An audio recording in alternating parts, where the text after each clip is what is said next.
Man jau tāda sajūta, ka Ziemassvētku dievkalpojums ir. Bet šodien ir pirmā advente. Es nezinu, ko priekš tevis tas nozīmē. Tādā nereliģiozā veidā es teikšu tā, šis ir tāds. Mēs varam izmantot šo laiku, lai ne tikai tradīcijām izmantotu, lai izpildītu kādas tradīcijas, bet lai mēs varētu varbūt atminēties, un šis mēnesis būtu kaut kāds laiks, kur mēs pārdomājam lietas, un līdz ar Kristus atnākšanu, līdz ar viņa dzimšanu, mēs varam pietuvoties pie kaut kādām lietām, nonākt pie kaut kādiem secinājumiem mūsu dzīvēs, bet un tas būtu nereliģiskais veids, kā mēs atceramies, un tas, kā mēs gribam ticēt mūsu draudzē, ka tas nav tikai tāda, pareiza vārdi, bet tā ir mūsu sirds un mūsu sirds attieksme. Un tāpēc es apsveicu jūs ar pirmo adventi un ar to, ka mūsu draudze ir izpušķot, tas ir ļoti tāds pārsteigums mums bija, un slavu Dievu, mums šogad egli nav jāved vairāk. Un stilīga egle. Tā kā paldies, kas viss bija iesaistīts šajā procesā, un tas, ko mēs darām, mēs sākam to, ka mēs lūdzam kopā, un tad mēs arī dziedāsim un slavēsim. Amen? Amen. Es aicināšu tev celties kājās, ja tu vari. Ja tu nevari fiziski vai tu emocionāli nevari, tad tu vari droši palikt sēdēt. Bet, amen. Tēvs, mēs pateicamies par šo dienu un par šo dievkalpojumu. Mēs pateicamies, Tēvs, ka tu esi mūsu gans un ka tu esi mūsu palīgs mūsu ikdienā, un arī šī dienā mēs, Tēvs, nākam. Mēs gribam veltīt šo laiku, lai tas ir mūsu sadraudzība ar tevīm, ar tavu vārdu, Tēvs. Es tev pateicos, Tēvs, par to, ka kāds kalpotājs mums nesen teica, ka lasot vārdu un pavadot laiku ar vārdu, tas ir tā, kā mēs ieiet dušā, mēs nomazgājam savus prātus, savas domas, un mēs gribam šo dienu un šo dievkalpojumu veltīt, Tēvs, skrējienā no visas nedēļas, ka tu mazgā mūsu domas un ka tu šķīstī un ka mēs varam pieaugt un ka mēs varam varbūt atmest kaut kādas lietas, kas mums traucē. Un es tev pateicos, ka šis dievkalpojums ir laiks, kur mēs varam būt, Tēvs, tuvā sadraudzībā ar tevīm. Es tev pateicos un godu un uztic šo sanāksmi, Tēvs, tavās rokās, Jēzus vārdā. Amen. Amen. Sandra pirms dievkalpojuma teica, man ir kaut kas, par ko es gribu stāstīt. Man ir tehniska liecība, bet Dievs palīdz arī tehniskos jautājumos, un tas kādam varbūt par iedrošinājumu būt. Jā, gribu teikt paldies Dievam par viņa svētā gara vadību un arī manu paklausību patiesībā. Pagājušo sestdienu vēl nebija īsti tāds, bija mazs sals, vēl viss augstums tikai sākās.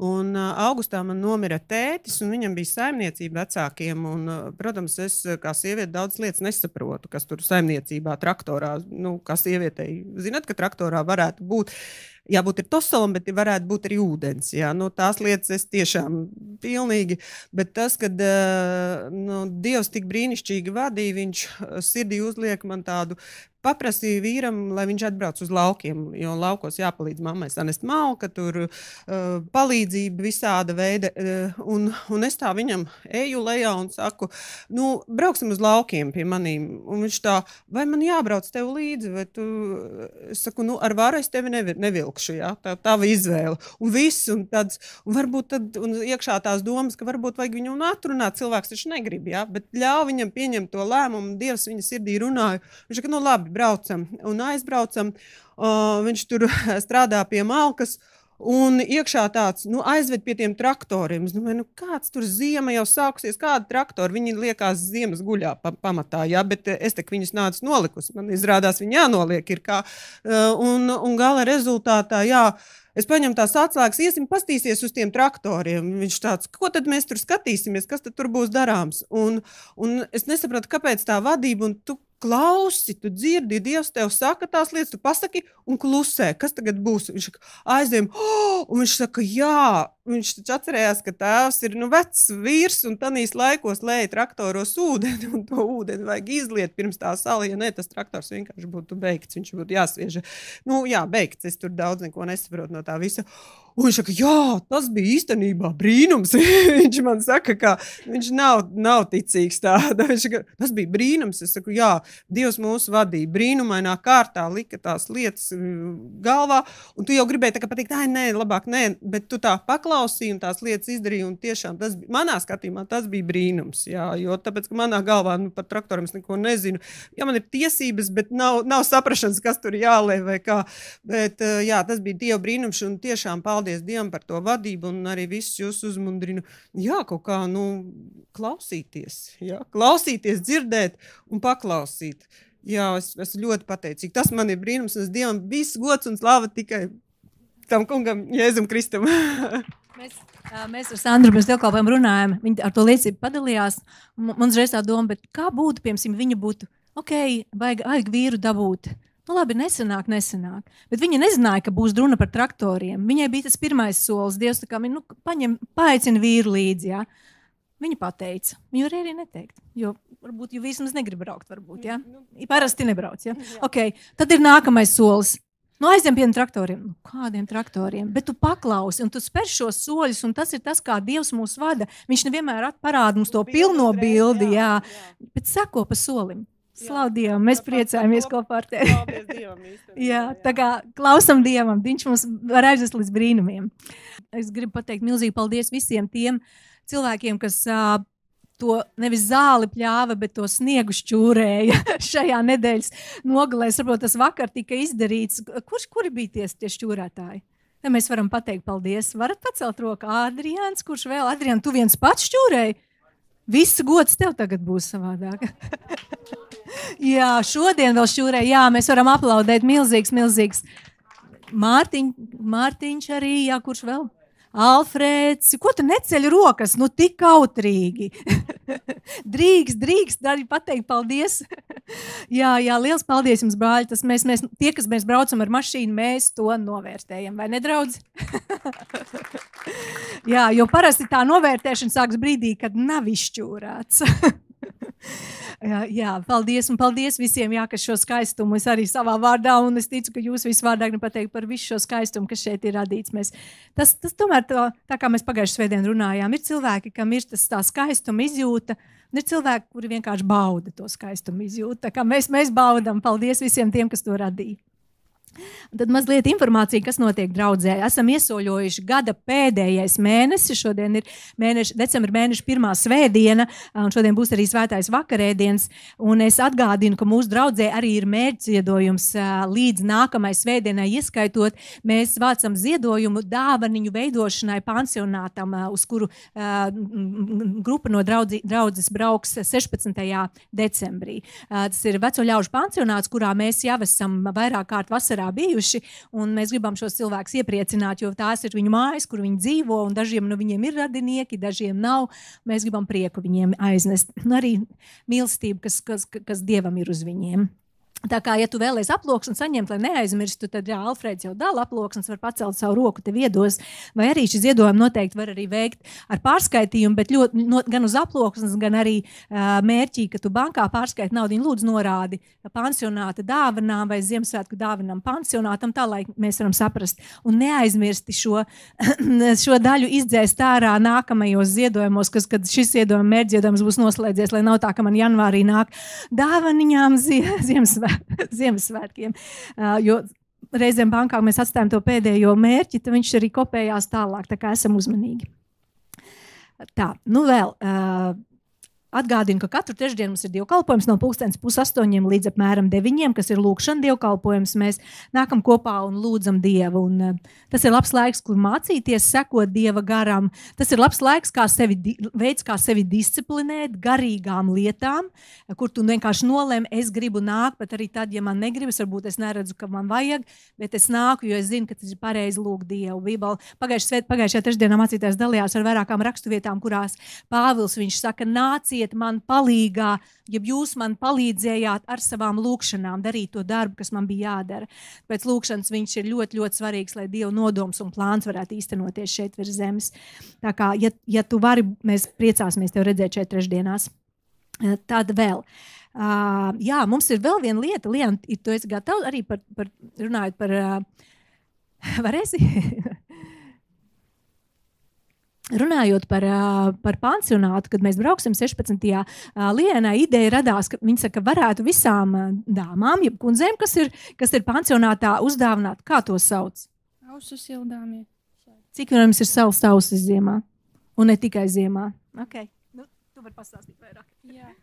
Tātad es šādus te domāju uztaisīt, ir jāuztaisa 17 gabali, esmu uztaisījis tikai 2,5 pagaidām.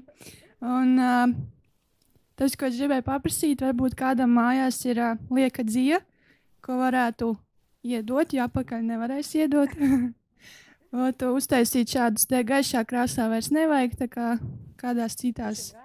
Jā, un tas izmērs aptuveni, kāds man te bija rakstīts, ir uz adatām 4. izmēru. Ja kāds zina, jā, uz 4. izmēra adatām. Jā. Tātad, ja kāds nezina, ko tas nozīmē, nes šurp, Liāna pastīsies un pateiks, dar vai nedar. Kas nekož, lai nekož uz ausīm, ausis jūtīgas. Jā, jā. Jā, tas droši vien ir jauki, jā. Un man liekas, tas ir smukuma elements arī, vai ne? Tas tiešām varētu iepriecināt. Jā, paldies par iniciatīvu. Un tā kā, ja kādam ir, vienkārši brāļi arī gribēja. Tā izskatā. Tev ir arī vīriešu variants. Ausis jau ir visiem, vai ne? Tātad, ja jūs varat vienkārši pēc dievkalpojuma pieiet pie Liānas, varbūt jūs nezināt, kāda veida tā dzīve, bet vienkārši saki un sarunājiet, kā varat nodot viņai to, jo saprotu, ka viņai vajag tagad un drīz, tā kā dodiet ziņu. Tad vēl 17. decembris, tā ir 3. mēneša svētdiena, un pie mums draudzē kalpos evaņģēlists Dermot Lendī, kas daudz jau mēs no viņiem zinām. Parasti tie dievkalpojumi ir ar uguni piepildīti, un evaņģēlista kalpošana, viņa, ko evaņģēlists dara draudzē? Evaņģēlists nāk draudzē, lai mudinātu draudzi iet ārā un evaņģelizēt.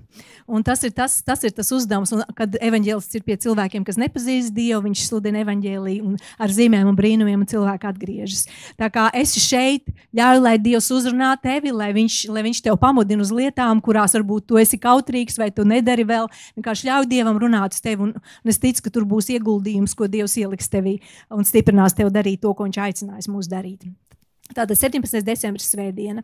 17. decembris 1:30 būs lielo jauniešu pēcpusdienu. Mēs ļoti ceram, ka arī mācītājs Lendī varēs piedalīties jauniešu pēcpusdienā. Tā kā, ja būs jautājumi kaut kādi par evaņģelizāciju, kā evaņģelizēt, jo viņiem ir droši vien pieredze milzīga gan personīgā evaņģelizācijā, gan lielā cilvēku pūlī. Tā kā droši gatavot jautājumus un būs iespēja tos arī iesūtīt. Tātad tas uz lieliem jauniešiem. Un tad Ziemassvētku dievkalpojums šai mēnesī mums tāds ir. Un 24. decembris ir svētdiena. Un tad mēs spriedām, kad Ziemassvētku dievkalpojums no rīta nav tā sajūta. Tāpēc mēs nebūs rīta dievkalpojums tajā 24. bet mums būs 3:30. Tā kā visi piefiksējam, 24. decembris rīta dievkalpojums nebūs, bet būs vakar dievkalpojums, pēcpusdienas dievkalpojums 4:00, kas būs īpašāks svētku dievkalpojums, un es ticu, ka mēs visi no sevis kaut ko varēsim ieguldīt tajā, un vairāk informācija par to varbūt arī sekos. Nu tad vēl mums ir viens jubilārs nākamajā nedēļā, un mēs gribam sveikt Agnesi Kanču. Agnes, daudz laimes tev dzimšanas dienā. Agnesei 5. decembrī ir dzimšanas diena, un mēs patiešām priecājamies, ka tu esi daļa no šīs draudzes, jo Bībele saka, ik viens loceklis Kristus miesā ir svarīgs. Un ja katrs no mums neieņem to savu vietu, mēs nevaram augt. Tā kā mēs priecājamies, ka tu esi šeit un tu esi ieņēmusi savu vietu. Paldies tev, Agnes. Un pēc dievkalpojuma noteikti ejiet un paspēžiet roku un samīļojiet. Labi, tas man viss. Paldies. Es par to dzīvi domāju.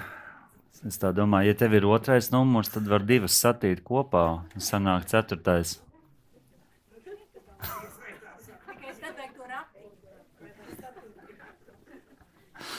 Ir ratiņš kādam mājās? Vai viss ir izmesti ārā? Uz riteņa var noņemt riepu nost, un tad ir pa vidu var laist. Es mazliet atbrīvojies, jo šodien nav tik nopietnas dievkalpojums. Tūlīt būs nopietnas vārds, bet ja tev ir dzīve, nes šurp, un es saprotu, ka Lijāna vien pati visu uzradīs. Kur viņa paliek? vai tamborēs. Es zinu, ka ir atšķirība, bet es starp citu esmu bērnībā uzadījis zeķis. Jā. Un es dabūju darbmācībā, jo es pinu prievīti no, man liekas, no 7 baltiem kaut kāda kaprona diegiem. Un skolotāji bija pārsteigti, ka es varēju uzturēt to musturu tur. Tā kā vīrieši jau nav gluži, ka nevar viņi neko citu kā tikai rakt zemi, vai ne? Vīrieši smējās. Man bija pagājušajā nedēļā smieklīga antra, es nezinu, varbūt neuzstēja, viņi bišķi smaidīja, bet es gribēju nodot sveicienu no mācītāja Čārlza, un man liekas, viņa tie smiekli bija tik gardi, ka es gribu viņus atskaņot tūlīt. Viņš man atsūtīja ziņu, ka viņš ir atgriezies no Indijas, un nākamā otrdien viņš lido prom uz Ganu, un es viņam teicu, varbūt viņš vēlās atbraukt uz Latviju, jo mums ir ļoti daudz sniegs. Un viņš sāka smieties. Viņš teica, nē, ka labāk, lai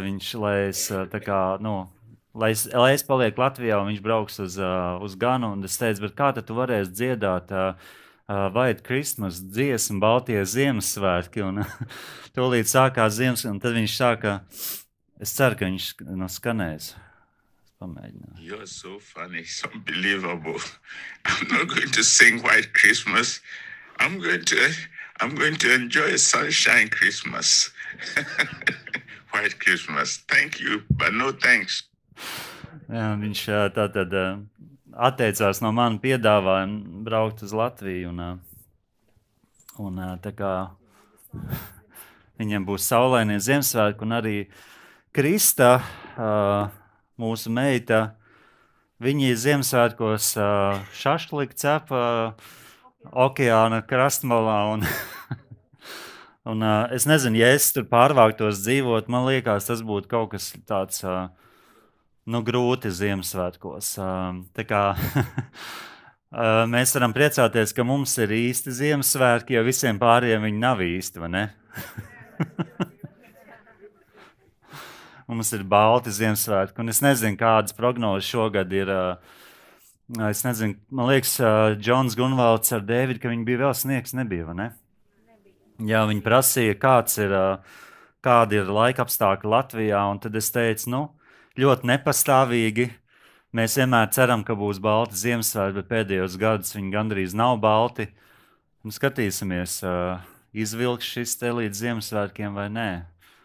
Ja kāds ir dzirdējis kādu labu liecību, negatīvas nesakiet man, sakiet tikai pozitīvas un meklējiet pareizās vietnēs, kur saka tā, kā jūs gribat dzirdēt. Halleluja. Šodien mazliet gribu pievērst jūsu uzmanību un savu uzmanību, jo pēc tam nāks Armands runās par svēto vakarēdienu. Par vienu rakstvietu, kas mums ir atrodama 2. korintiešu vēstulē un 8. nodaļā, un laikam, lai mēs varētu iesildīties, būtu nepieciešams izlasīt visu to rakstvietu, es mēģināšu atvērt šeit arī. Tātad 2. korintiešiem un 8. nodaļa.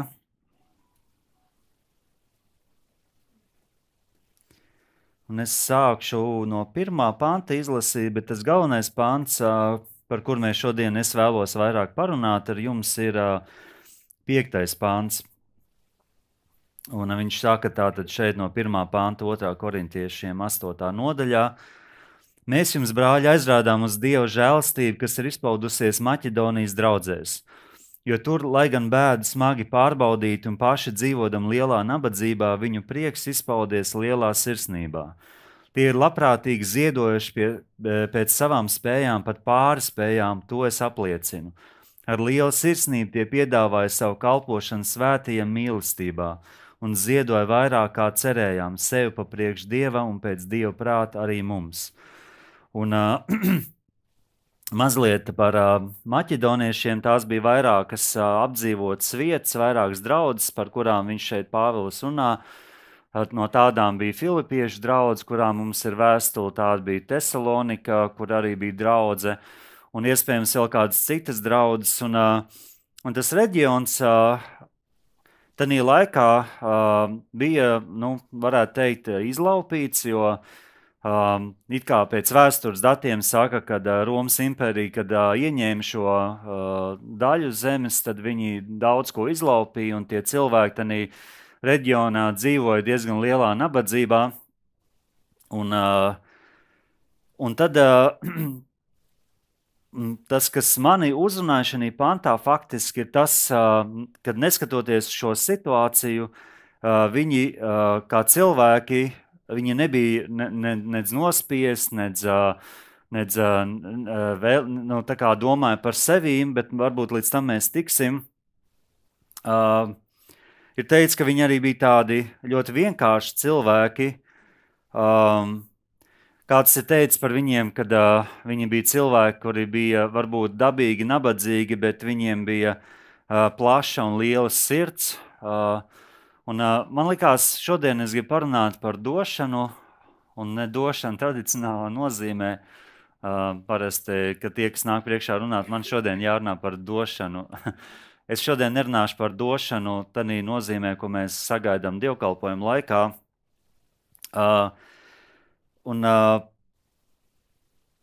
Jautājums, kāpēc viņiem vajadzēja ziedot un kāpēc Pāvils vispārīgi vāc šos ziedojumus, tad pēc vēstures liecībām apmēram 45. gadā pēc Kristus Jeruzalemē un Izrēlā kā tādā bija liels bats un liela nabadzība.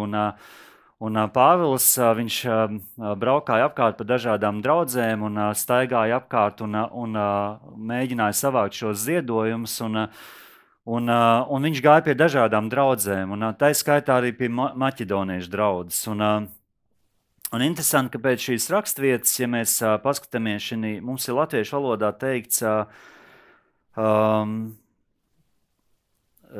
tā es pastīšos.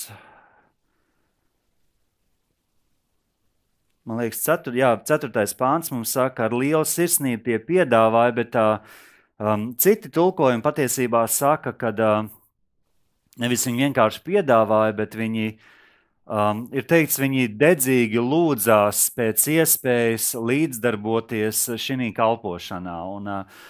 Un Pāvils, viņš rakstot korintiešu vēstulē, viņš stāda šīs draudzes, šos kristiešus, viņš stāda kā piemēru, kuriem viņiem vajadzētu, kas viņus vajadzētu motivēt, kas vajadzētu viņus uzrunāt. Un Pāvils, viņš saka, kad neskatoties to, ka viņi paši dzīvo tādā lielā nabadzībā, viņi ne tikai gribēja, ne tikai viņi bija gatavi kaut ko ziedot, bet ir teikts, ka viņi lūdzās pēc iespējas ņemt līdzdalību.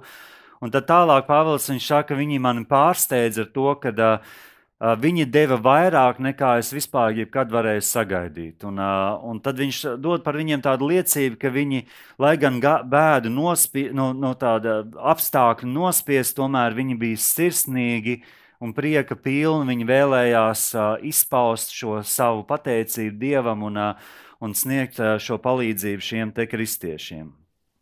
Un domājot par šo pāntu, tas galvenais pāns, kas man uzrunāja, 5. pāns, un tas, ko es šobrīd mēģinu mazliet iezīmēt to vēsturi un apstākļus, kuros tas viss notiekās, domājot par došanu mūsu dzīvēs un par to, kā mēs dzīvojam, ko mēs darām šajā pasaulē, vispārīgi tādās lielās globālās jautājumos, ja mēs ieejam.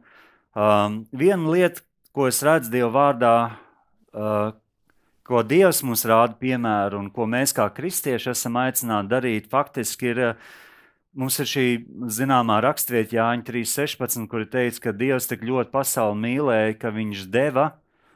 Un man liekas, decembris ir tāds laiks, kurā viņš ir interesants mēnesis ar to, ka mēs atskatāmies uz iepriekšējo gadu, sākam atskatīties, un šis ir mēnesis, kas ir pēdējais mēnesis gadā, kas nozīmē ne tikai mēs atskatāmies to, kas ir bijis, kas ir paveikts, bet mēs arī droši vien no tā izrietot arī domājam par to, kas tad būs nākotnē, kas būs nākamajā gadā.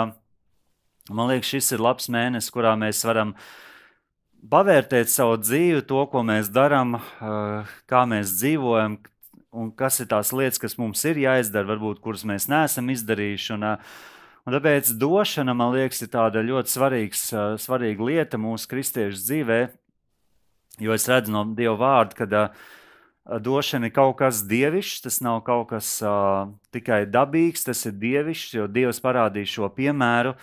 Un tāpēc varbūt mazliet pameditēsim par šīm lietām. Man ir šeit sarakstīts tādas vairākas tēzes. Un pirmā tā ir, ka viņi deva vairāk nekā cilvēki dabīgi būtu sagaidījuši. Un, kad Pāvils viņš min par to, ka viņi deva vairāk nekā viņš bija sagaidījis, tad interesanti, ka viss sākās nevis ar viņu fizisko došanu, bet viņš saka, pa priekšu viņi sevi nodeva Dievam, un pēc tam, pēc Dieva prāta, viņš arī viņu nodeva mums sevi.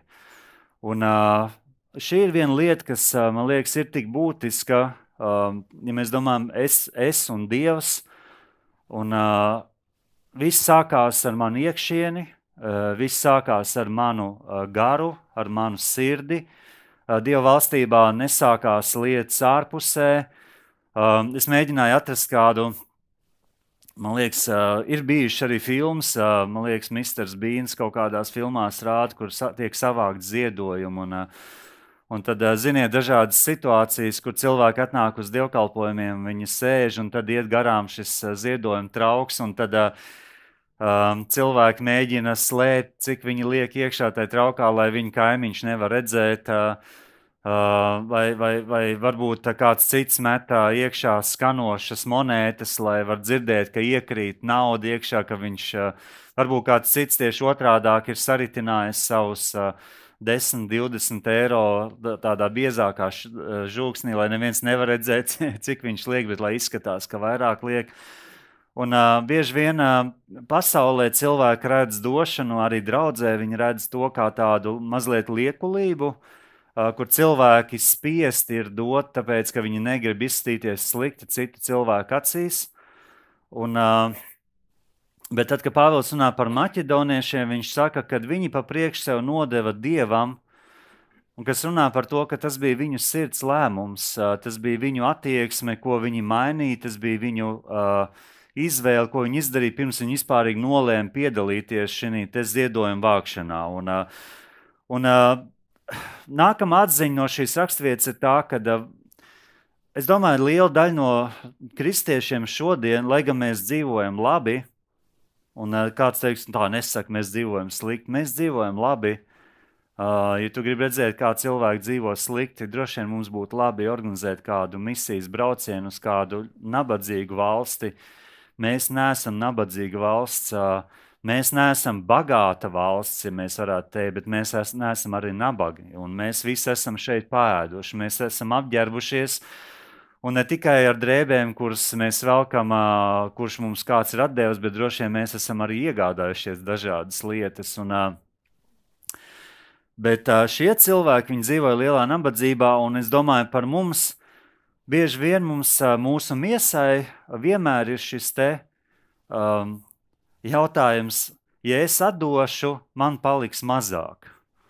Un neskatoties to, ka mums ir iespējams skapis pilns ar dažādām labām lietām, neskatoties to, ka mums ir labas lietas dzīvē, mūsu miesai viņai nekad nav šī apmierinājuma sajūta, kur mums teikt, tagad es gribu visus svētīt. Un domājot par šiem kristiešiem, šķiet, ka viņi ieraudzīja Dievu un Dieva lietas un Dieva darbu un šos citus cilvēkus, kuriem bija grūtāk nekā viņiem, jo kāds teica, atceries, ka neskatoties to, lai cik tu justos tā kā slikti šodien, kādam vienmēr ir sliktāk.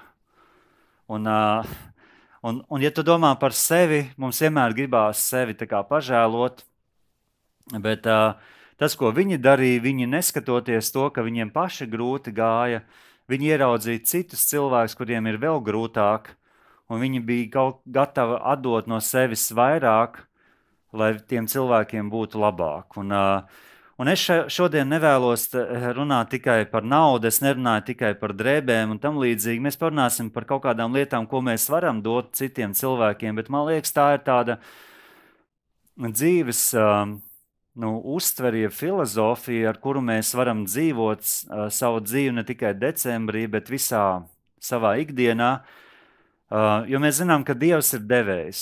Un jo vairāk mēs līdzinamies viņam, jo Dievs viņš bija debesīs, un varbūt mums ar mūsu prātiem grūti saprast, bet vienā ziņā viņš bija gatavs atdot savu dēlu, kurš nāca šeit virs zemes, un viņš bija gatavs atteikties no viņa, un bija brīdis, kad viņi bija šķirti, un droši vien mūsu prātam to ir grūti saprast, bet ja mēs domājam varbūt starp vecākiem un bērniem, šīs kategorijās, vai kāds no jums būtu gatavs atteikties no savu bērna pilnībā, droši vien tas būs kaut kas ļoti traģisks un kaut kas ļoti smags, bet šķiet, ka Dievs viņš bija gatavs spērt šo soli, tāpēc, ka viņš redzēja mūsu vajadzību vairāk nekā to vajadzību sev, ka viņam viss ir, tā kā attiecības ir tuvas ar savu dēlu, un viņš bija gatavs atteikties no šīm lietām uz laiku, lai mēs varētu kaut ko iegūt. Un tā ir Dieva filozofija par to, kā viņš izpauž savu mīlestību. Kāds ir teicis, ka vārdi ir ļoti bieži vien lēti. Es teikšu tā, vārdiem ir liela nozīme. Vārdi ir lēti tad, ja viņi nenāk no mūsu sirdīm, ja viņi ir tikai vārdi. Bet ja mūsu vārdi nāk no mūsu sirds, no mūsu attieksmes, viņi nebūs lēti. Un būs cilvēki, kuriem tu varēsi iedot daudz vairāk ar saviem vārdiem, nekā varbūt iedot naudas izteiksmē. Un tas ir kaut kas ļoti svarīgi par to, ka mēs padomājam, kas ir mūsu dzīves vērtības, kā mēs redzam sevi, kas mums pieder, un kā es varu dot kādiem citiem cilvēkiem no savas dzīves. Un es nezinu, kāpēc, bet man vienmēr ir šis sajūta, kad cilvēki dabīgi viņi dzīvo savās ģimenēs, un viņi, ja tev ir bērni, bieži vien cilvēki šo iekšējo vēlmi būt par devēju, bieži vien viņi pilnībā to redz, ka viņi atdod saviem bērniem, bet man šķiet, ka Dieva vārds viņš liek mums pakāpties pār šīm lietām, jo es neticu, ka šie maķedonieši viņiem nebija bērni, kad tiem bērniem droši vien varēja nopirkt kaut ko labāku, varbūt iedot labāku pārtiku, bet tajā brīdī šie vecāki ieraudzīja, ka ir vēl nabadzīgāki cilvēki, vēl smagāk viņiem gāja. Un šiem vecākiem viņiem bija jāizvēlējās atraut kaut ko mazliet, bet varbūt vairāk no saviem bērniem, lai varētu iedot kādam citam. Un tā ir vienkārši dzīves svarīga tāda filozofija un redzējums, kā mēs dzīvojam šo dzīvi. Un Pāvils raksta korintiešiem, kas pēc viņa aprakstiem viņi nebija nabadzīgi cilvēki. Korintieši diezgan labi pārtikuši cilvēki bija, un viņiem bija viss, kas viņiem bija vajadzīgs, bet šķiet, ka korintieši viņi līdz galam nebija līdzīgi maķedoniešiem. Un tas man liek domāt, ka tas, cik daudz mums ir līdzekļi mūsu dzīvēs, vai tas, cik daudz mēs esam pārtikuši savā dzīvē, nenosaka tas, cik plaša ir mūsu sirds. Tas ir atkarīgs no mūsu lēmumiem mūsu dzīvē. Ir cilvēki, kas ir daudz nabadzīgāki par mums, bet viņi ir daudz lielāku un gatavi daudz vairāk dot, nekā tad tie cilvēki, kam ir daudz vairāk, un viņi ir ļoti pragmatiski, viņi izrēķinājuši, cik viņiem vajag, un viņi zina, ka viņiem ir stabili viss, un viņi dzīvo tādā citā pasaulē, bet tās lietas ir, kuras mēs varam izmainīt. Jo tad, kad Pāvils viņš raksta korintiešiem, viņš to raksta tāpēc, lai viņus mudinātu, lai viņus motivētu, lai viņus iedrošinātu, lai viņiem atgādinātu. Un tad, kad viņi dzirdēja šo te piemēru, es nezinu, kas viņos rosījās, varbūt tā bija skaudība. Mēs arī gribam būt labākie. Un tas runā par draudzes kultūru. kas sastāv no dažādiem cilvēkiem, jo varbūt viena draudze, kura ir gatavs svētīt visus, un ir kāda cita draudze, kas ir mums pašiem trūkst. Un draudze sastāv no cilvēkiem, un cilvēki ir tie, kas veido šo iekšējo kultūru, kā mēs redzam lietas. Jā, tātad viņi dedzīgi maķedonieši prasīja piedalīties. Es nezinu, es neesmu dzirdējis konkrēti šī draudzē īsti. Varbūt mēs neesam uzstādījuši arī tādu jautājumu, bet reizēm, tad, kad mēs ieraugam iespējas kādus cilvēkus svētīt vai piedalīties kaut kur ar labdarību vai atbalstīt, vai kaut kur tiek atvērta šī iespēja, tas būtu interesants pārsteigt. Mani tas ļoti pārsteigt, ja kādi cilvēki nāk klāt. Es arī gribu ziedot, kā es varu, kur man jāizskaitīt, kur man atbalstīt. Un tas, ko šie cilvēki tieši darīja. Viņi bija gatavi, viņi gribēja, ka viņiem dod iespēju pieslēgties šim darbam.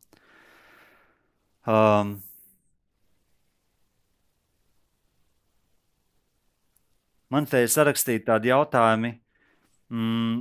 Kas ir tas, ko mēs varam dot citiem cilvēkiem vispārīgi? Un droši vien, ka bieži vien tas saistās ar naudu, jo nauda ir kaut kāds izteiksmes līdzeklis mūsu laikam, mūsu pūlēm, ikdienā, ko mēs ieliekam. Bet es sarakstīju, ka bez naudas mēs varam dot savu laiku. Un es zinu, ka mums Bībeles skolā par šo daudz runāja. Dievs ir iedevis tev un man 24 stundas, 7 dienas nedēļā. Un ja kāds cilvēks saka, man nav laiks lūgt Dievu, vai man nav laiks iet uz draudzi, es atceros, kāds kalpotājs, viņš teica, tev nekad nebūs vairāk laika. Tev ir 24 stundas diennaktī un 7 dienas nedēļā. Tev vairāk nebūs laika. Un viss ir jautājums par prioritātēm. Par to, kur mēs atliekam savu laiku. Cilvēki, kas regulāri attaisnojās, viņi faktiski pasaka, man tas nav svarīgi. Jo tas, kas mums ir svarīgs, mēs vienmēr tam atrodam laiku. Vai tu esi domājis par kādu izklaidi savā dzīvē vai par kādu svarīgu lietu, kur tu vēlies vai ieraudzīt vai nopirkt vai kaut ko tādu? Tad, kad tev ir šī motivācija, tev tas ir svarīgi, parasti mēs tajā brīdī atrodam laiku un resursus, lai aizvietu līdz savam mērķim. Un domājot par laiku, mēs par laiku varam runāt par laiku, kur mēs veltam Dievam, savās personīgajās attiecībās, un par laiku, kur mēs veltam citiem cilvēkiem, kas ir nemazāk svarīgi. Bieži vien vecāki, viņi ir visu laiku skrējienā, un bieži vien mēs attopamies pēc 15, 20 gadiem, kad mūsu bērni jau paši skrien, un mēs atskatāmies atpakaļ, un mēs domājam, kaut es būtu atlicinājis vairāk laika ar saviem bērniem pasēdēt un ieraudzīt, kā viņi aug, un kā es varu būt ar viņiem kopā. Jo vienmēr būs šis jautājums vairāk nopelnīt, vairāk apgādāt un tam līdzīgi, bet ir lietas, kuras ar naudu nav iespējams aizstāt, un tās ir attiecības. Un tāpēc ir laiks ļoti svarīgs resurs, ko Dievs mums katram ir iedevis mūsu rīcībā. Un, ja mums katram būtu iedot šodien 1000 eiro, tas, kā mēs iztērēsim šo naudu, ir tas, kā mēs pārvaldīsim mums iedotos resursus. Un būs cilvēki, kas iztērēs šo naudu, beidzot es varu samaksāt to vai vēl kaut ko. Būs cilvēki, kas uzreiz domās, es gribētu aizsūtīt saviem bērniem kādu palīdzību. Būs cilvēki, kas domās, es noteikti gribu dot draudzē kādu daļu no šīs naudas. Un būs cilvēki, kas vienkārši visu šo naudu viņi vienkārši apēdīs. Un tas ir atkarīgs no katra cilvēka, kā viņš redz lietas, kas viņam ir svarīgas, un kā viņš uztver, kā viņš pārvalda sev dotos resursus. Un laiks ir tāds pats resurs kā nauda mūsu dzīvēs. Un laiks viņš nebūs nekad vairāk. Viņš ir tik, cik viņš ir. Un tas, ko mēs darām mūsu laika, ir mūsu ziņā. Vēl es esmu ielicis tādu punktu savu spēku, Un es teikšu tā, tas iet kopā ar laiku. Ja tu neatlicinās laiku, tu nevarēsi arī atlicināt savu spēku nekam. Un labs piemērs ir tas, ka iespējams kādi no cilvēkiem, kurus es aicinātu palīdzēt notīrīt sniegu, un tas tikai neuzturēt to kā pārmetumu. Es vienkārši stāstu par to, kā mums katram ir. Ir cilvēki, kas tiešām ir aizņemti, ir cilvēki, kas jūtās ļoti noguruši, ir cilvēki, kuri ir kaut kas ieplānots, bet tad ir cilvēki, kas saka, ok, tas ir svarīgi, es iešu un palīdzēšu. Un viņš izrauj no tā savu ieplānotā laika, un viņš saka, es esmu gatavs lietot savus muskuļus. Ir cilvēki, kas šodien atnāk uz dievkalpojumu un pirms dievkalpojumu un sagatavo kafiju, uzvāra kafiju. Ir kādi cilvēki, kas atnāk un iekārto bērnu draudzi un sagatavo šīs lietas bērniem. Un tas iet kopā ar laiku. Viņi ir cilvēki, kas labprāt paguļ ilgāk un svētdienās, un viņi saka, es gribu izgulēties. Un ir cilvēki, kas saka, miegs ir mazāk svarīgs, tā stunda, ko es gulēšu, nav tik būtiska, es vienkārši varu svētīt kādu. Un tas ir, kā mēs uztveram lietas mūsu dzīvēs.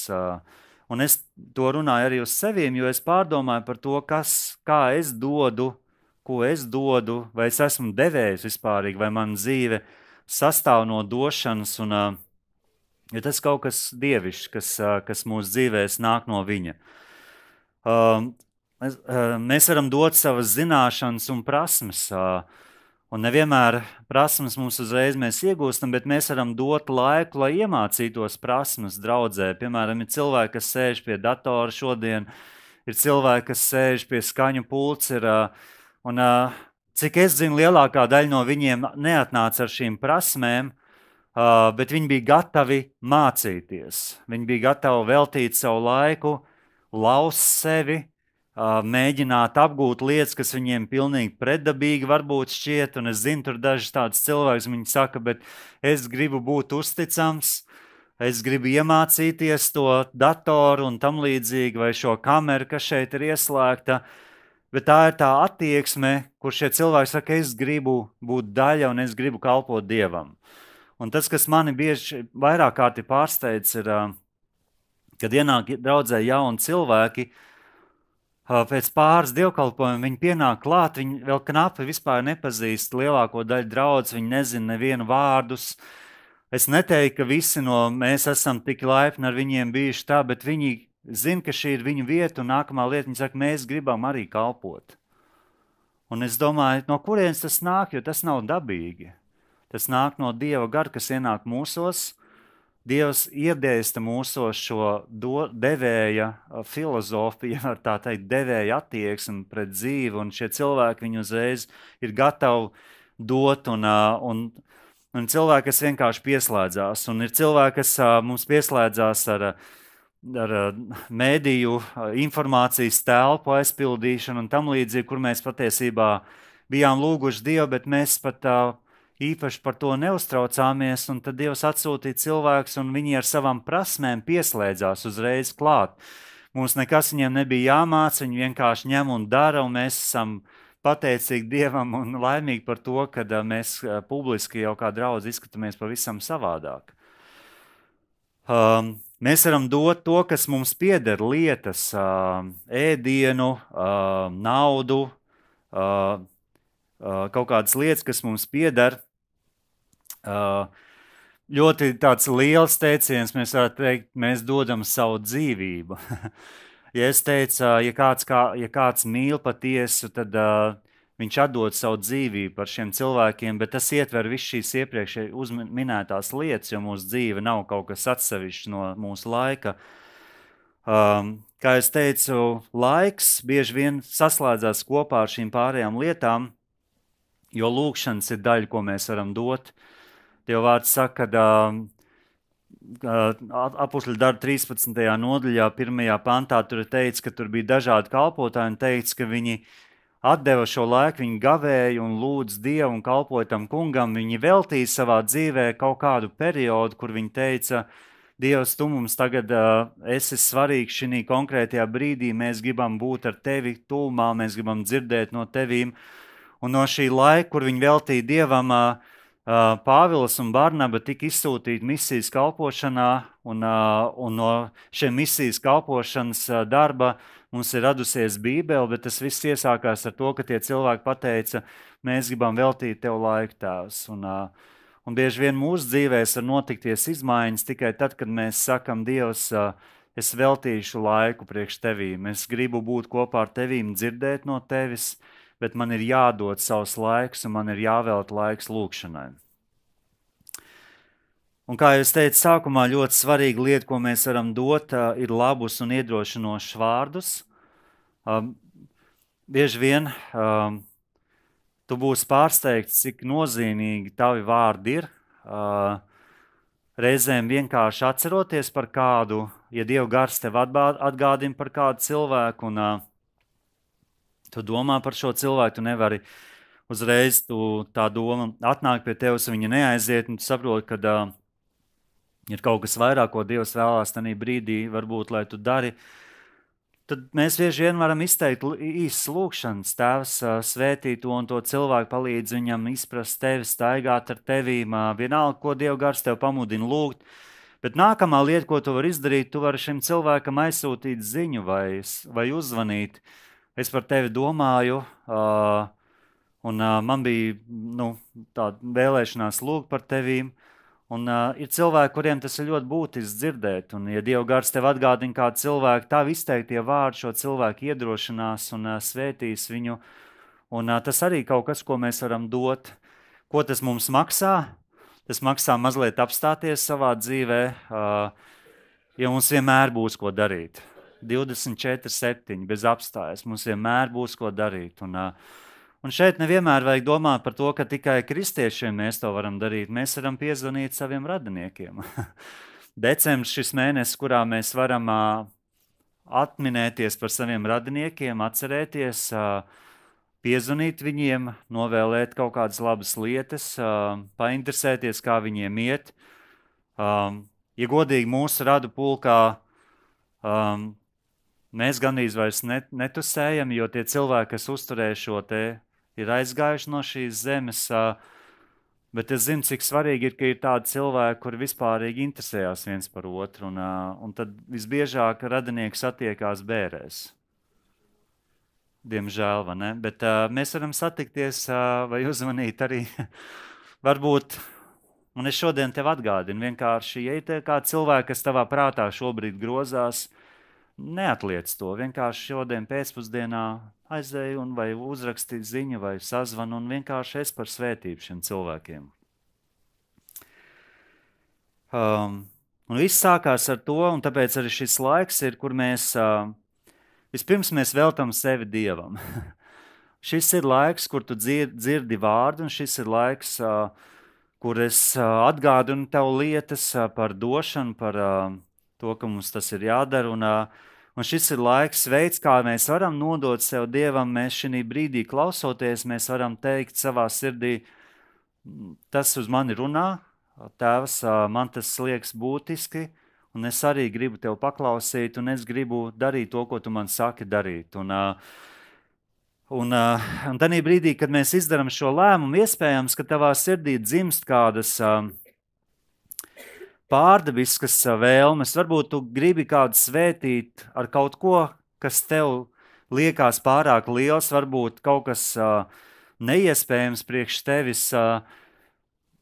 Ja tas ir kaut kas, ko Dievs tavā sirdī iedod šī brīdī, varbūt es nerunāju šobrīd par vārdiem, bet es runāju tīri praktiski kaut ko svētīt ar kaut ko lielāku vai nopirkt, tu zini, kādam ir vajadzība vai kaut kas tāds.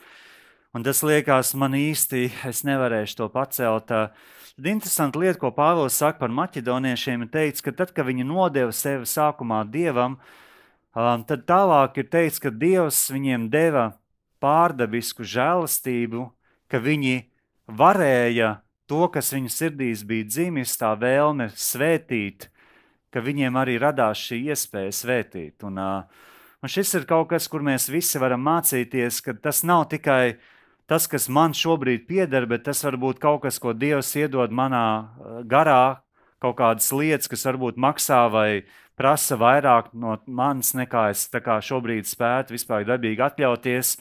Bet tad tas brīdis ir Tēvs, es gribu svētīt šo cilvēku ar šīm lietām, un vienkārši man ir vajadzīga tavu palīdzību. Un viņš saka, ka Dievs deva žēlastību maķedoniešiem, ka viņi deva vairāk, nekā viņi dabīgi vispārīgi spēja dot, un Dievs pārdabiskā veidā šos cilvēkiem iedeva nepieciešamos resursus, lai viņi var būt par svētību citiem cilvēkiem. Vēl viena rakstvieta, kur es gribu izlasīt, ir Titam 3. nodaļa. Vēstule Titam 3. nodaļa no 13. līdz 14. pantam. Un tu varbūt teiksi šodien, lietas, par kurām tu runā, ir mazliet tādas, man tā kā grūti varbūt uzreiz pieslēgties. Es pēc dabas neesmu tāds cilvēks un tam līdzīgi, bet es gribu parādīt caur šo rakstvietu, ka tas, kas mēs šodien nejūtamies, ka mēs esam, nenozīmē, ka tas ir gala lēmums mūsu dzīvēs. Un šeit Pāvils viņš saka Titam, viņš saka, rūpīgi sagatavo ceļam likumu zinātāju Zēnu un Apolu. Tas nozīmē juristu apgādāt, kurš kalpoja ar savām prasmēm draudzē, kurš palīdzēja draudzē, acīm redzot, risināt dažādas ar šiem jautājumiem saistītas lietas, lai viņiem nekā netrūktu. Un tad viņš saka 14. pantā, arī mūsējie, lai mācās nodoties krietniem darbiem, kur tas ir nepieciešams, lai viņu dzīve nepaliktu bez augļiem. Un tas viens atslēgas vārds, ko viņš saka, ir, ja pat draudze, jeb cilvēks, persona šobrīd nav dabīgi devējs, tad viņš saka, ka tas ir kaut kas, ko mēs varam iemācīties. Un tas ir vienkārši perspektīvas, kā mēs redzam lietas jautājums. Un tālāk viņš saka, viņš sastājas šīs lietas, ka došana mūsu dzīvēs, tas nav vienkārši tāds gribu dot, gribu nedot, bet tas ir kaut kas, ko Dievs skatās uz mūsu dzīvēm, kad Dievs ienāca mūsu sirdī, kad viņš izglāb mūs, kad mēs viņu piedzīvojam savā dzīvē, tad viņš nākamā lieta, ko viņš sagaida no mūsu dzīvēm, ka mēs kļūstam auglīgi. Un došana, viņš šeit sastājas tiešā veidā auglību no mūsu dzīvēm ar to, kā mēs dodam. Jo viņš saka, arī mūsējiem, lai mācās nodoties krietniem darbiem, kur tas ir nepieciešams, lai viņu dzīve nepaliktu bez augļiem. Tas, ka mēs dodam, tas, ka mēs palīdzam, tas, ka mēs pūlamies un darām kaut kādas lietas debesu valstībā, tas parāda augļus, kas nāk caur to, ka mēs esam piedzīvojuši Dievu savā dzīvē. Un tas, es gribu iedot to garīgo tev garozu šodien, mazliet pagremot, pažļambāt šodien. Pat ja tu saki, man nav daudz ko dot, tev jāsaprot, ka katram no mums ir iedot tie resursi, tik cik mums viņi ir iedoti. Un nebūs, tu nekļūsi par devēju tanī brīdī, tad, kad tev būs daudz. Tu par tādu kļūsi tanī brīdī, kad tu teiksi, Tēvs, es gribu būt devējs. Un mēs atceramies šo stāstu, kur Jēzus vēroja, kad cilvēks ziedoja, un bija kāda sieviete, kura iemeta vienu, es nezinu, varbūt 1 centu vai cik tas arī nebūtu, un viņš lika saviem mācekļiem pārējiem, viņš saka, paskatieties, šī sieviete deva visvairāk, un šķiet, ka nevis apjoms, ko tu dod, viens var iedot, un es tāds neesmu, kādu 1 miljonu kādam var ziedot, vai kāds var iedot 1 eiro, un tas 1 eiro Dieva valstības acīs būs daudz vairāk nekā tas 1 miljons. Tāpēc mūsu attaisnošanās, ka man nav ko daudz dot, nav tas, kā Dieva valstībā darbojās lietas. Un mēs varam sākt mācīties būt par devējiem šobrīd. Un pēdējā rakstvieta pirms Armāns nāks ir Efeziešu vēstule 4. nodaļa 28. pants. Es esmu ievērojis tādu kultūru, kas šeit veidojās mūsu zemē. Un par šo kādreiz es brīnījos, ka briesmīgie kapitālisti Padomju Savienībā viņi tādi tika pasniegti, ka viņi saņem tādus pabalstus no valsts. Un es arī aicināšu, varbūt jau bērnus aicināt augšā, Aiva, un kas tur vēl ir. Kad cilvēki saņem tādus pabalstus, ka viņiem patiesībā vairs nav jāiet uz darbu, jo viņi var izdzīvot. Viņi var izdzīvot ar šo pabalstu. Un ir laiks, kur mēs varam baudīt šīs svētības, bet es tev gribu parādīt, ka šeit Efeziešiem 4. nodaļā 28. pantā atkal Pāvils uzrunā kristiešus, un viņš saka, ka mūsu dzīves redzējums par to, ko mēs darām, var būt pilnīgi atšķirīgs no tā, kā mēs dabīgi varam rīkoties. Un viņš saka šeit, lai zaglis vairs nezog, bet labāk, lai pūles pats savām rokām darītu labu, lai varētu dot tam, kas ir trūkumā. Cik no mums mēs ejam uz darbu ar ideju, man pašam varbūt nemaz tik daudz nevajag, bet es labprāt strādāju, lai dotu tam, kuram ir trūkums. Un tas liek domāt, pat ja tev pietiek ar tavu naudu, ko tu saņem, un tu vari nestrādāt pilnu slodzi, vai tu vari strādāt vienkārši ļoti maz vai neregulāri, šī rakstvieta saka, ka tu vari pamainīt savu redzējumu par lietām, un es zinu, ka bija laiks šī draudzē, kad finansiāli bija izaicinoši, un mācītājs viņš runāja ar kādiem cilvēkiem, un tā bija viņa attieksme, bija cilvēki, kuri gribēja būt noderīgi un darīt lietas, un reizēm ir cilvēki, kuriem ir jāiet vienkārši strādāt vairāk, lai debesu valstī varētu turpināt funkcionēt, lai draudz varētu turpināt funkcionēt, vai tu redzi kāds cilvēks, kuriem ir trūkums, un tev var būt vairāk finanses, kuras nevis tu sev tērē, bet tu esi strādājis, lai tu varētu svētīt citus cilvēkus, jo tas tieši tas, ko Pāvils šeit saka. Un man liekas, tas liek mums mainīt mūsu domāšanas veidu vispārīgi, ja mēs lasām šīs raksturvietas ar atvērtu sirdi, un es nevienu negribu šodien ielikt zem vainas apziņas, it nevienu. Es tikai gribu pamudināt, kā decembra mēnesī, domāt par to, kāda mēs bijām šī gadā un kāda mēs būsim nākamajā gadā, vai mēs nevaram uzstādīt jaunas mērķus nākamajā gadā, vai mēs negribam ieraudzīt, kur mēs gribam būt vairāk devēji, nekā mēs līdz šim esam devuši. Varbūt mēs kādas sfēras varam pamainīt, un tāpēc varbūt kopā lūksim, un tad es došu Armanam vārdu. Tēvs, mēs Tev pateicamies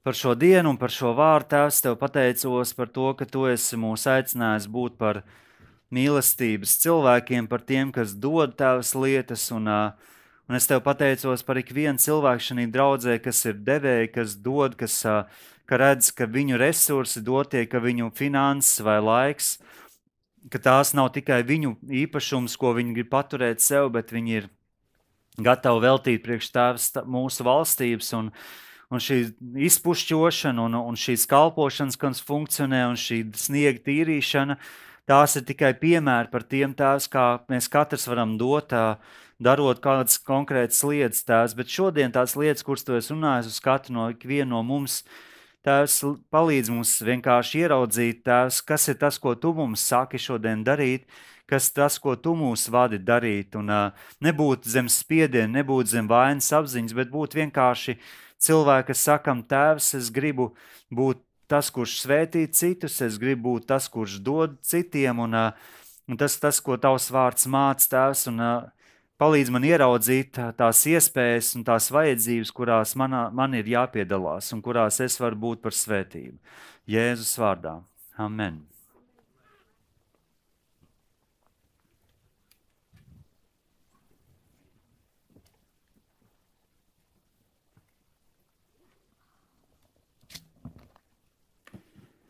Jā, paldies, draudzes, ganam par vārdu. Viena no tādām rakstura īpašībām, kura man ļoti patīk, ko es esmu redzējis cilvēkus, tas ir dāsnums. Un es esmu dzīvē redzējis cilvēkus, kuri, viņi tiešām dāsni, un priekš manis varbūt tas nav dabīgi, bet tas man riktīgi fascinē, kad cilvēks, viņš ir dāsns.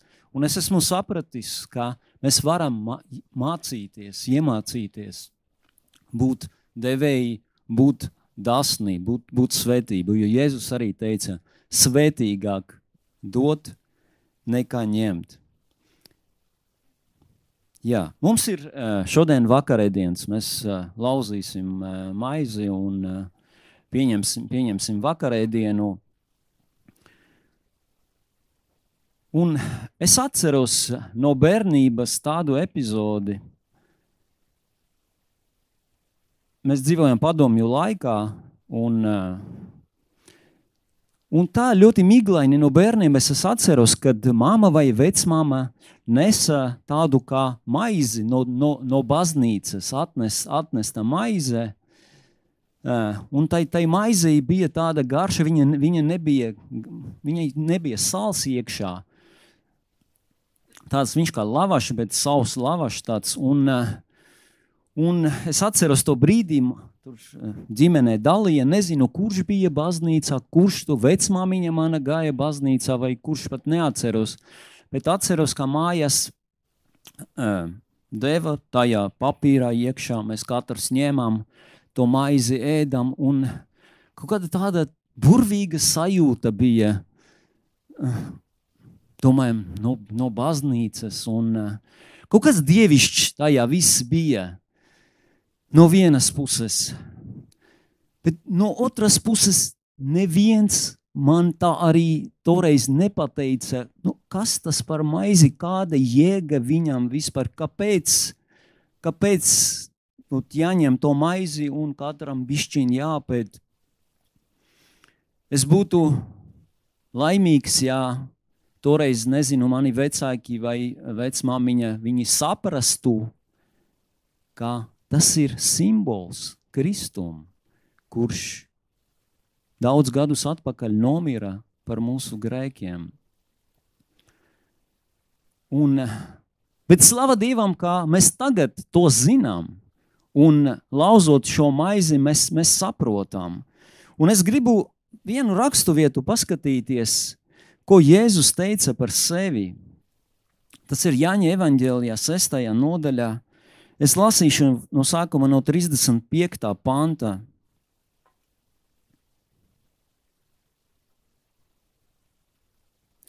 Un Jēzus saka par sevi. Jāņa evaņģēlijas 6:35.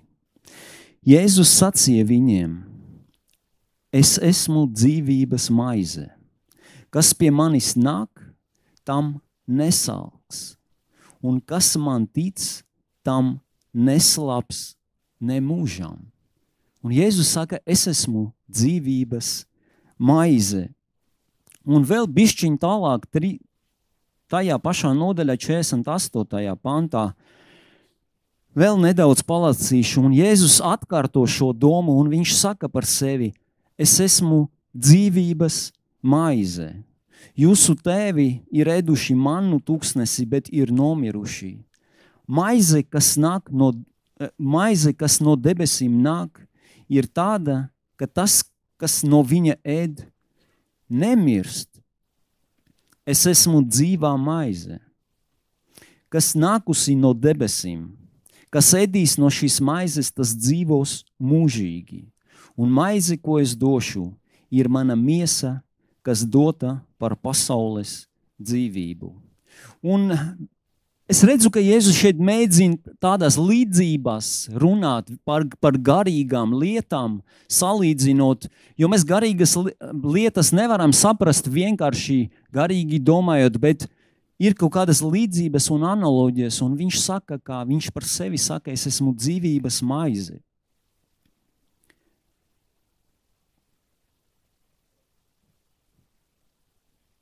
Kādreiz cilvēki meklēja, zinātnieki mūžīgo dzinēju gribēja izdomāt. Jau ilgu laiku pārtraukts finansējums, jo saprot, ka tas nav iespējams. Arī cilvēki meklē atrast to saucamo mūžības eliksīru, vai mūžīgi jaunam palikt, vai nemirst, jā? Un mēs ļoti labi saprotam, ka tas nav iespējams. Ar mūsu šiem ķermeņiem tas nav iespējams. Bet Jēzus saka par sevi, kas mani ēdīs. Un tas ir garīgi domāts, jā. Viņš nemirs, garīgi nemirs. Mēs visi mirsim, protams, mēs visi mirsim. bet mūsu gars viņš nemirs. Tas, kas tic Kristum, viņam ir jau mūžīgā dzīvība. Un mēs šodien baudīsim šo, un šis ir simbols. Maize un tā sula, tas ir simbols, kurš atgādina par to, kā mūsos ir tā dzīvība. Ko mēs esam tad, kad mēs esam pieņēmuši, mūsos ir tā dzīvība. Un tas ir kā simbols. Mēs ņemam šo gabalu un mēs apēdam. Un mēs esam visi kā viens pievienoti vienai, teiksim tā, garīgai Kristus miesai. Jā, es viņu ņemšu un pārlauzīšu. Un, jā, atveršu mūsu rakstuvietu 1. Korintiešiem 11. nodaļu no 23. panta, kurš apostols Pāvels raksta draudzei Korintā, jo no tā kunga es esmu saņēmis, kā arī jums mācīju, ka tas kungs tanī naktī, kad tas tapa nodots, ņēma maizi, pateicās, pārlauza un sacīja, ņemiet, ēdiet, tā ir mana miesa, kas par jums top dota, to dariet mani pieminēdami. Un mēs arī to darīsim, es ņemšu maizi un pārlauzīšu un pateikšos, un mēs dalīsim un pieņemsim viņu.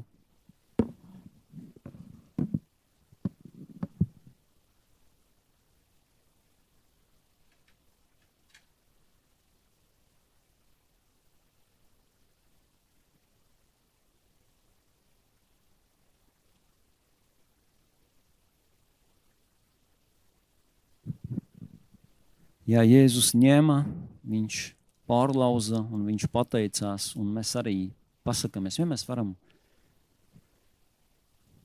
dalīt.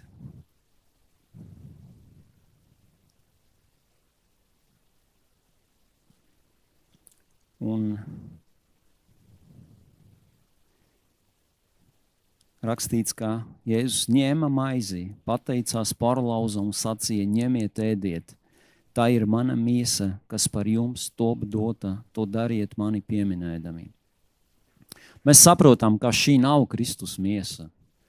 Tas ir simbols, kas simbolizē viņa miesu, kas tika salauzta, ko nozīmē salauzta, tika sista, tika piesista pie krusta. Un tas ir tāds atgādinājums mums, lai mēs atceramies to, ko darīja mūsu kungs mūsu labā, lai mums būtu dzīvība. Un tas, kas pasaulē iespējams meklē, tas mums ir. Tas mums ir.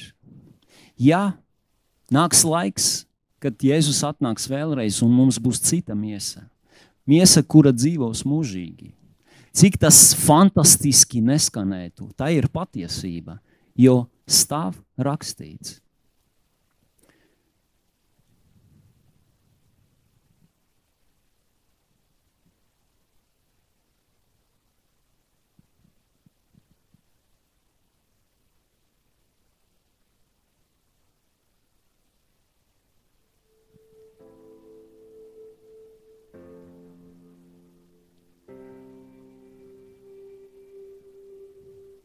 Sagaidīsim, kad visi dabūs savu.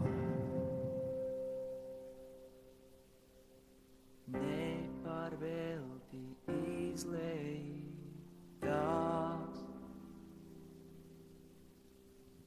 asinis savas svētās. Jēzus ir dzīvības maize. Sirds ticībā un mutes liecībā. Mēs pasakamies, dargais debesu Tēvs, mēs pasakamies,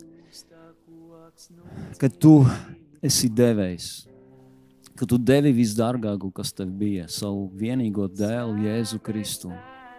Mēs pasakamies par šo dzīvības maizi, kas nāca no debesīm, kad Dievs kļuva par cilvēku.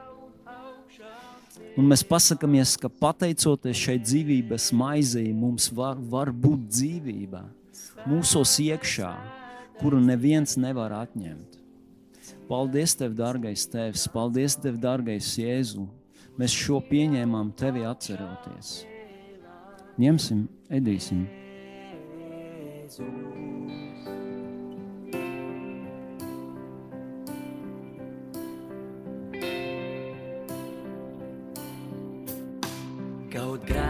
Jā, varbūt arī uzreiz dalīsim. Un es lasīšu tālāk. Tāpat arī biķeri pēc vakarēdiena. Un sacīja, šīs biķeris ir jaunā derībā, manās asinīs.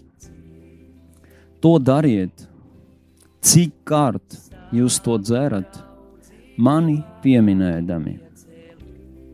Cik kārt jūs no šīs maizes ēdat un no šī biķera dzerat, pasludiniet tā kunga nāvi, tiekams viņš nāk. Jā, var skanēt.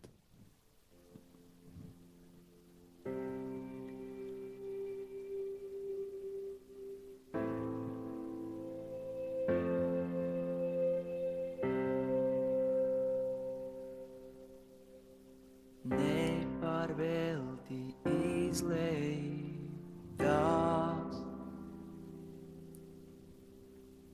asinis savas svētās. Sirds ticībā un mutes liecībā. Šīs krusta koks nu dzīvību man nes. Svētais, svētais Dieva jēs, cienīgs ir tas vārds, kurš mīra un augšām cēlās, Jēzus. Svētais, svētais Dieva jēs, cienīgs ir tas vārds, kurš mīra un augšām cēlās, Jēzus.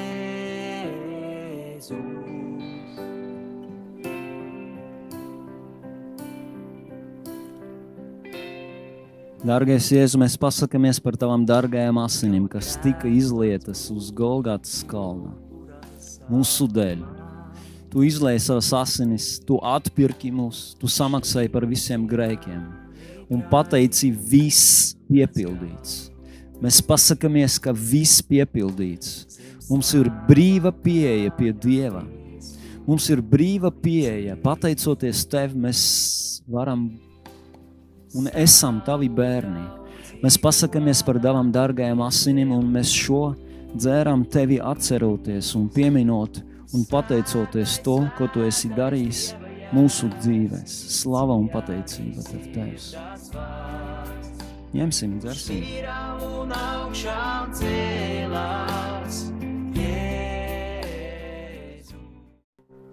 Halleluja, un es gribu teikt, nekad nav par vēlu apņemties savā sirdī būt auglīgam. Apņemties un teikt ar tādu attieksmi, Dievs, es esmu šeit, Tu vari mani lietot, un es gribu būt lietojams. Un paldies visiem, kuri šodien bija šeit, paldies visiem, kuri pieslēdzās attālināti, un lai visiem ir svētīga šī diena, un mēs turpinam sadraudzību mūsu kafejnīcā. Paldies visiem!